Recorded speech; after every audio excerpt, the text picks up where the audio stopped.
Vamos falar agora sobre Cédric Soares, que é um dos jogadores que mais irrita a torcida São Paulina, né, rapaziada? Acho que desde que ele chegou, ele irrita e muito o torcedor. Eu não acho ele todo esse pereba todo como muita gente fala não, mas é um jogador que obviamente tem as suas limitações técnicas.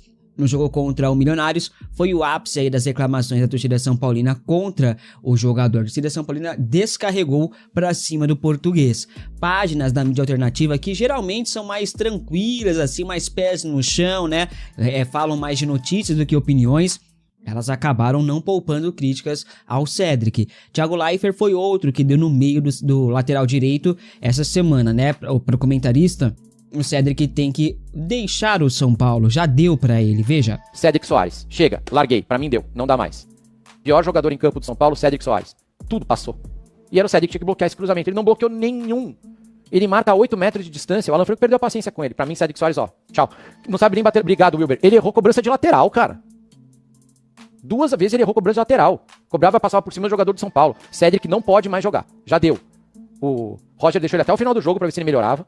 E, cara, não tem a menor condição. E ainda na gestão Casares, o São Paulo simplesmente renovou o contrato do Cédric Soares até o final do ano que vem. Foram 3 anos de contrato dado aí para o jogador. Contrato longo com um jogador que não agradou a torcida. Apesar disso, ele é homem de confiança dos técnicos que estavam aqui no São Paulo, né? O Zubeldia colocava ele para jogar, o Crespo colocava ele de titular absoluto e o Roger Machado também. Agora que chegou o Lucas Ramon, né, que aí o Crespo colocou o Cédric no banco, o Roger manteve, mas hoje o Cédric é substituto imediato do Lucas Ramon, deixando o Igor Felisberto pra trás, Mike pra trás, Moreira, que o Moreira foi cortado do último jogo do São Paulo, não foi por conta de questão física. O Roger Machado optou por cortar o Moreira da lista de relacionados, mesmo o São Paulo indo pra Colômbia com o time reserva. O Moreira hoje tá atrás, impressionante, cara. Enfim, a torcida não quer mais o Cédric aqui,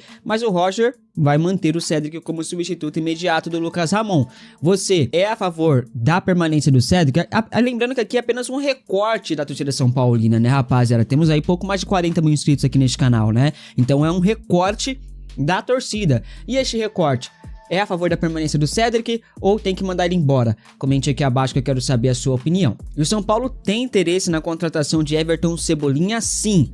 O interesse não é segredo pra ninguém, já noticiamos várias vezes aqui no canal há alguns meses, mas temos novidades em relação a isso, tá? Hoje, o Cebolinha no São Paulo, ele tá mais pra um sonho distante, tá? Gustavo Scarpa já está totalmente descartado, já posso garantir pra vocês, mas o Cebolinha segue no radar do tricolor. Qualquer oportunidade que surgir de o São Paulo contratar o Everton Cebolinha, vai contratar. O maior problema são os valores para contratar o atacante, né? O salário do Cebolinha hoje tá na casa dos R$1,5 milhão por mês. É muita grana, né? A concorrência também pode ser um entrave para o tricolor.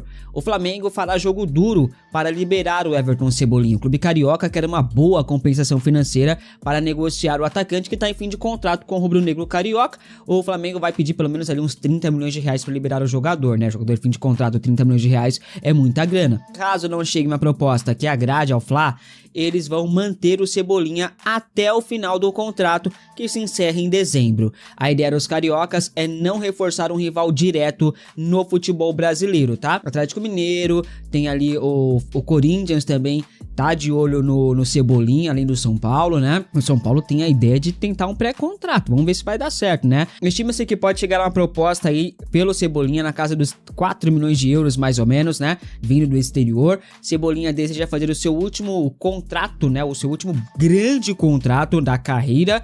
O São Paulo já abriu as portas para o Cebolinha, mas sabe das dificuldades numa eventual negociação. O Rafinha, gerente esportivo de futebol do São Paulo, se não me engano, jogou com o Cebolinha ou não, ou tô maluco, talvez sim, não sei. Mas o Rafinha ligou diretamente aí para o Cebolinha, mas não há negociação em andamento neste momento. Foi mais um primeiro contato ali para saber condições, se ele topa vir e tal. Aí depois quer entender o que o Flamengo quer para liberar o jogador. O Flamengo não descarta usar o Cebolinha como moeda de troca, mas tem que ser por um jogador que agrade a diretoria do rubro-negro carioca. E aí, obviamente que iriam lembrar que o Marcos Antônio interessa ao Flamengo, né? Mas cogitar uma troca Everton Cebolinha por Marcos Antônio, pelo menos na minha visão, seria bizarro, né? Não valeria a pena não. Aliás, o Flamengo avalia voltar as cargas por Marcos Antônio na próxima janela de transferências. A ideia do rubro-negro é negociar já direto com o São Paulo, né? O Flamengo sabe da necessidade do tricolor fazer vendas neste ano por conta ali da questão financeira, da crise que o clube vive, tem que bater metas neste ano para fechar no azul, senão vai dar ruim. E por conta disso, o rubro-negro carioca já está se articulando para fazer uma proposta oficial por Marcos Antônio no meio do ano. Os cariocas estão otimistas, muito por conta dessa necessidade do clube do Morumbi. O São Paulo precisa arrecadar pelo menos 150 milhões de reais em vendas até o final deste ano, cara. O São Paulo arrecadou 16 milhões, tem uma meta de 180, mano, é muita coisa, né?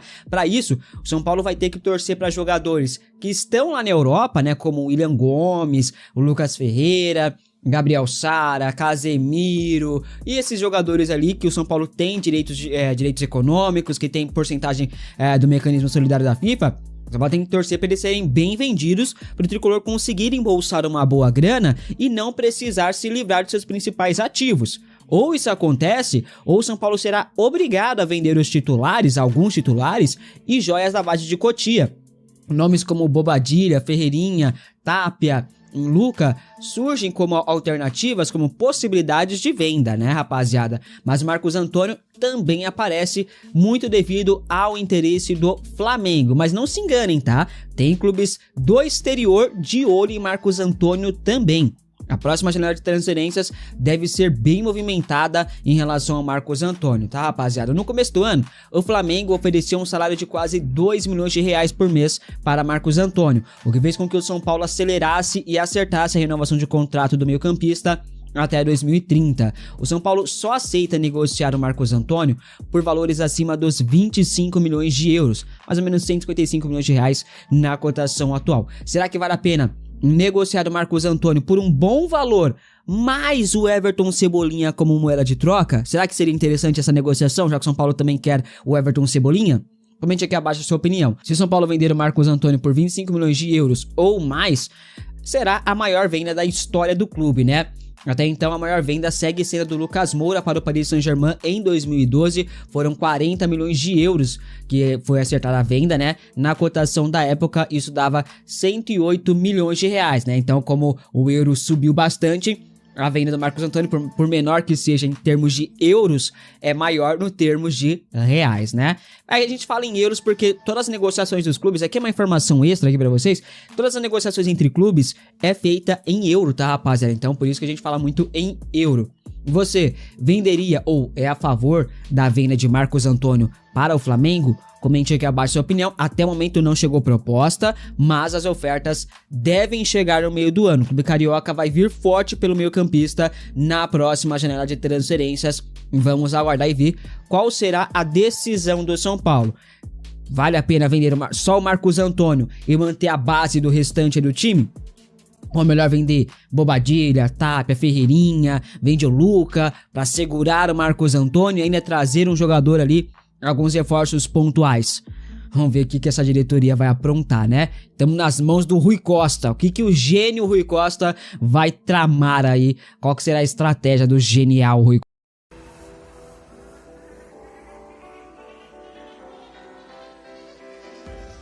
Lucas Moura vai atuar onde com o técnico Roger Machado? Eu vou te dar 3 possibilidades, sendo a primeira a prioridade do Roger Machado e as outras posições que ele pode acabar fazendo.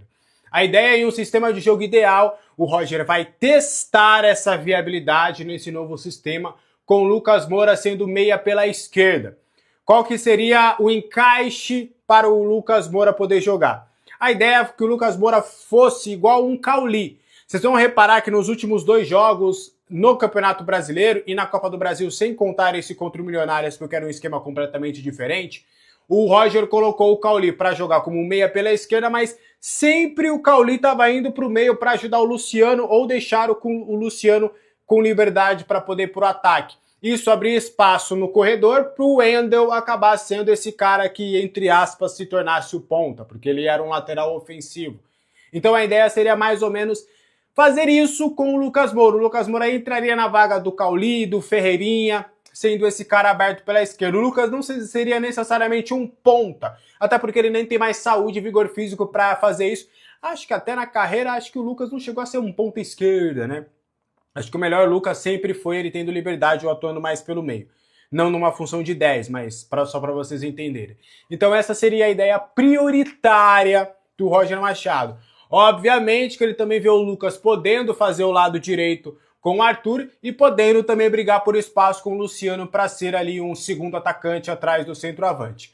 Mas o Roger quer testar, quer ver a viabilidade de alguns jogos, principalmente, por exemplo, num jogo como esse contra o Bahia, em outros jogos como foi contra o Juventude, contra o Mirassol, onde ele precisa propor jogo, onde ele precisa ser o protagonista da partida. O Roger Machado estudaria uma possibilidade, por exemplo, de um meio para frente, com o Marcos Antônio, o Danielzinho, quando o Marcos Antônio voltar, Bobadilha, Luciano, Arthur na direita, Lucas na esquerda e o Caleri sendo esse centroavante. Aí o Lucas ia sempre cair para o meio, para o Wendel fazer ali o espaço no corredor, o que invariavelmente acabaria fazendo com que o Lucas Ramon fosse um lateral um pouquinho menos ofensivo do que o Wendel do outro lado, até para tentar trazer um equilíbrio ali defensivo.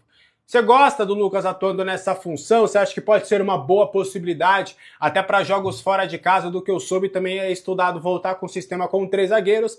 E aí jogaria 3 zagueiros, 2 alas, 2 volantes, Lucas, Luciano e Caleri. Também poderia ser uma outra solução daquilo que eu ouvi. Então, seria mais ou menos nesse cenário que o Roger Machado estaria estudando essa possibilidade de utilização de Lucas Moura neste novo esquema. Você gosta desse novo esquema? Você gosta dessa possibilidade do Lucas jogar nessa função? Ele chegou a jogar assim com o Zubeldia lá em 2024, antes do time ser eliminado nas Copas, por exemplo. Era o Wellington Rato de um lado, o Lucas Moura do outro, Luciano e Caleri na frente. Você gosta? Quero saber o que você acha disso tudo aqui nos comentários, tá? Bora avançar na nossa pauta, temos muitas informações para trazer. E o Arboleda, tem data agora para voltar? Porque era para ter voltado entre o dia 30 e o dia 1, né? Da madrugada do dia 1, do dia 30 para do dia 1. Acabou não chegando. Aí o São Paulo soube, através novamente do staff do atleta, que ainda não tem uma data definida, mas que é bem provável que o Arboleda volte ao Brasil para negociar sua rescisão ou se reapresentar a partir da próxima semana. Ainda não tem um dia definido, mas essa seria a ideia prioritária. E aí, o que se fala hoje nos bastidores do São Paulo é de que há uma dificuldade de entender a viabilidade de uma rescisão contratual, porque são vários fatores que acabam impedindo essa rescisão contratual, questões ali por ele ser estrangeiro, questões da SLT e tudo, que hoje o cenário mais provável, com a proximidade da janela de transferências, é de tanto o Arboleda quanto o São Paulo trabalharem por uma negociação do Arboleda para um outro clube.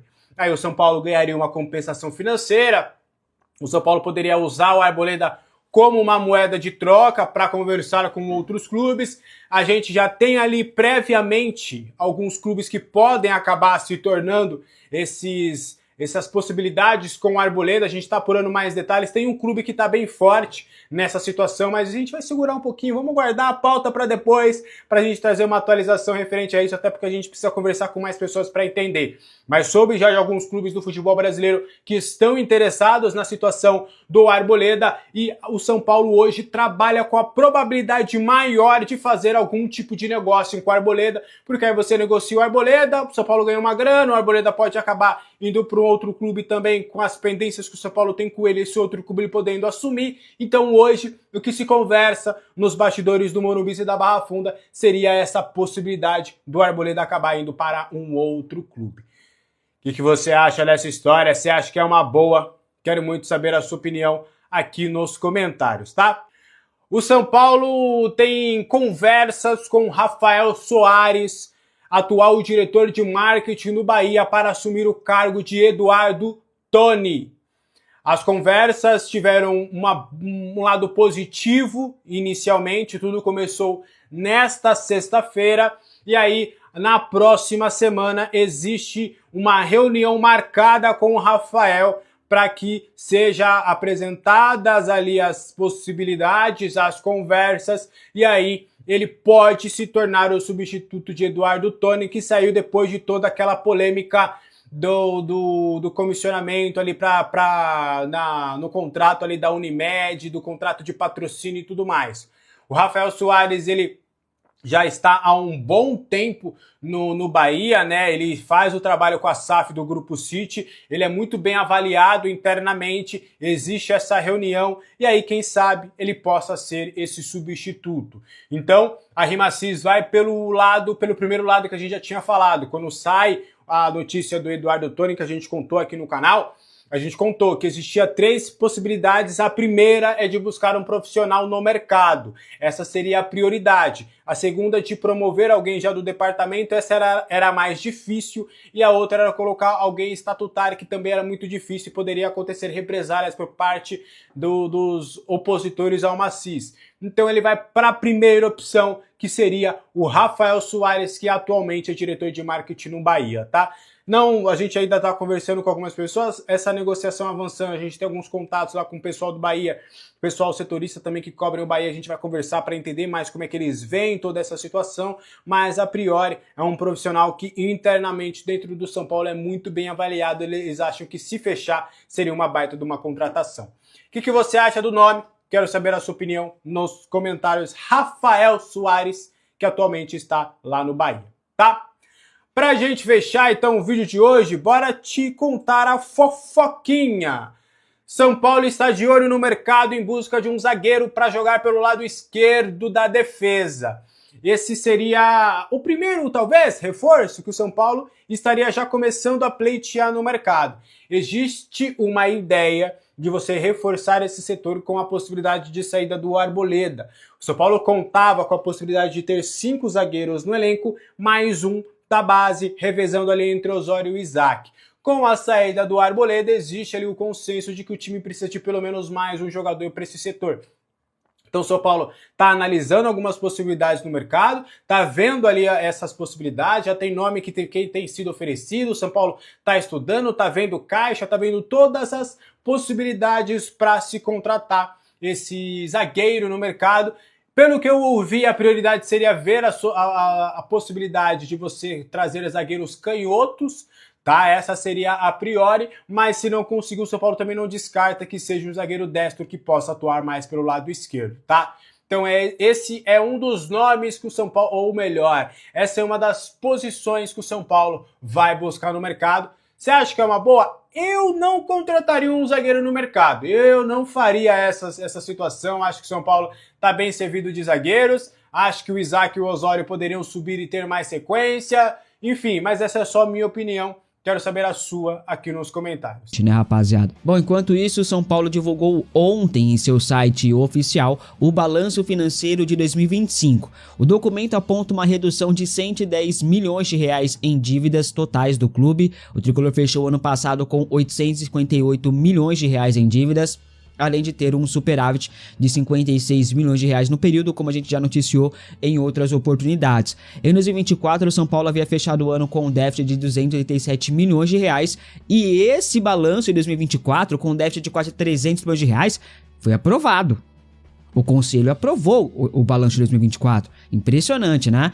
Bom, o documento atual mostra que o clube teve 246 milhões e 100 mil reais em caixa no ano passado, tá? Só que, para além disso, há um registro muito curioso, tá? Houve um aumento de 30 milhões de reais com intermediação em vendas de jogadores, sendo que em 2024 o valor era de apenas 4 milhões e em 2025 34 milhões. A venda de Lucas Ferreira para o Shakhtar Donetsk, que foi o que mais teve ali valor pago de intermediação, 11 milhões e 800 mil reais, sendo que o cara foi vendido por 50 milhões, né?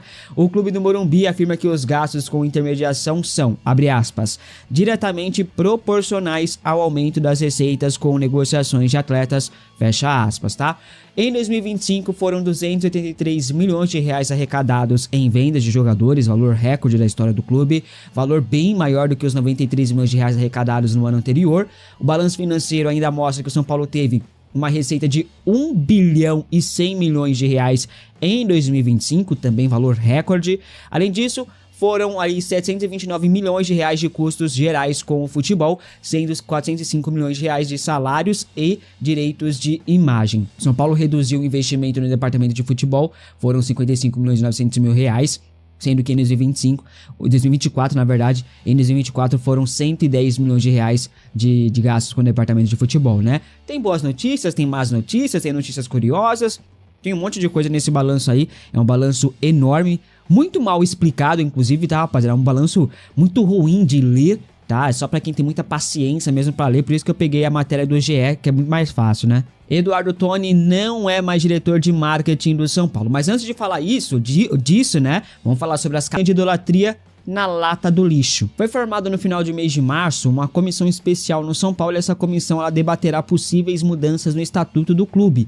Entre os pontos debatidos, existe a possibilidade de uma SAF no São Paulo, obviamente. A comissão é formada por 6 conselheiros do clube: Rogério Caboclo, Vinícius Pinotti, Rui Maurício Tranquilli, Orlando Rossini Júnior, Marcelo Raias e Eduardo Alfano. O último, inclusive, concedeu entrevista ao Globoesporte.com essa semana. A Fono diz aí que o ponto central da discussão é sobre governança. A ideia é uma reforma estatutária com aumento de poderes do Conselho de Administração. O intuito é ter uma maior fiscalização sobre o presidente do clube. Na entrevista, Eduardo Alfano diz o seguinte, abre aspas: estamos propondo que o presidente e o vice não façam parte do Conselho de Administração, que os membros do Conselho sejam contratados por meio de empresas que contratam gestores. Estamos fazendo um Conselho de Administração que tenha poderes de destituição de gente importante no clube, fecha aspas. Eu achei essa aí uma boa, viu? A entrevista ela é bem longa, mas em breve teremos mais novidades quanto às propostas dessa comissão. Para quem quer ver a entrevista na íntegra, é só clicar lá no site do GE, que tá lá a entrevista completa. É muito longa e não vou perder tempo aqui, né? E o Diego Fernandes ressurgiu com muita força no São Paulo essa semana. O empresário fez ali um abaixo-assinado para o São Paulo se tornar SAF, e esse abaixo-assinado seria para o São Paulo virar uma SAF sem a necessidade de aprovação no Conselho Deliberativo. Para isso, o Diego precisará de 1/5 de assinaturas dos sócios do clube.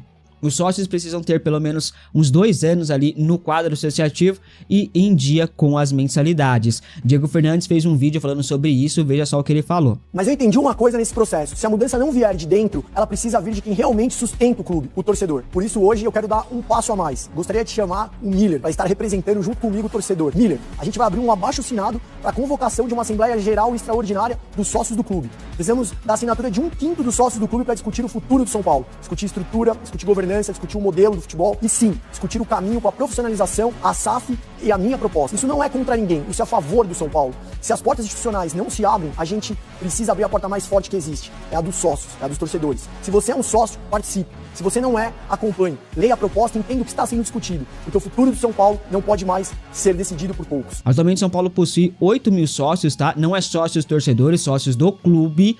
Se conseguir ali 1.600 assinaturas, será encaminhado um pedido de Assembleia Extraordinária para o presidente do Conselho. Se convocada, a Assembleia Geral dos Sócios tem o poder nas mãos para decidir a questão de SAF no São Paulo.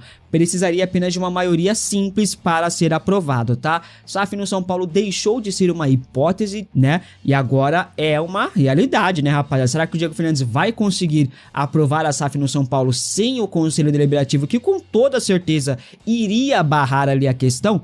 Vamos aguardar. Você é a favor de SAF no São Paulo? Comente aqui abaixo que eu quero saber a sua opinião. E vamos falar sobre o mercado da bola aí, que a gente gosta bastante, né, rapaziada? O São Paulo segue a busca no mercado por um atacante de lado de campo. O Wesley já foi cogitado, agrada, mas é muito caro para a realidade financeira do clube. Everton Cebolinha também foi contratado, mas também é muito caro, né? Principalmente em termos de salário. Eis que surge um novo nome que talvez se encaixe pelo menos na questão financeira. Trata-se de Edwin Cetré. O colombiano pertence ao Estudiantes de La Plata da Argentina. Seu contrato é válido até o final deste ano, ele não vai renovar. Edwin é ponta esquerda, pode jogar até mesmo recuado como meia e também pelo lado direito. A possibilidade estudada seria de um pré-contrato com o São Paulo, tá? O perfil agrada, né? Se encaixa no que o Roger Machado busca para o elenco. Jogador de velocidade pelo lado de campo, jogador de muita força, ocupa bem os setores ofensivos e tem ali uma facilidade no 1 contra 1. Ainda não há negociação em andamento, mas Edwin Cetré é mais um nome que está no radar do São Paulo. Recentemente, o Cetré foi reprovado nos exames médicos no Atlético Paranaense e no Boca Juniors, tá? A questão física pode ser um entrave pela vinda do jogador, se é que vai ter negociação em aberta, né? A ver, ele surge como uma alternativa. Eu gostaria de saber a sua opinião. Você aceitaria o Edwin Cetré no São Paulo? Comente aqui abaixo, lembrando que ainda não há negociação em andamento. O nome dele é mais um entre os que estão ali na mira do tricolor, tá? Pra quem não acredita, é só você pegar o link aí do portal Radar da Bola e tá lá a informação, tá? Não tiramos do toba, não. Pausa de 5 segundos para pedir a sua ajuda ao nosso canal com o seu like e se inscrever se ainda não for um inscrito.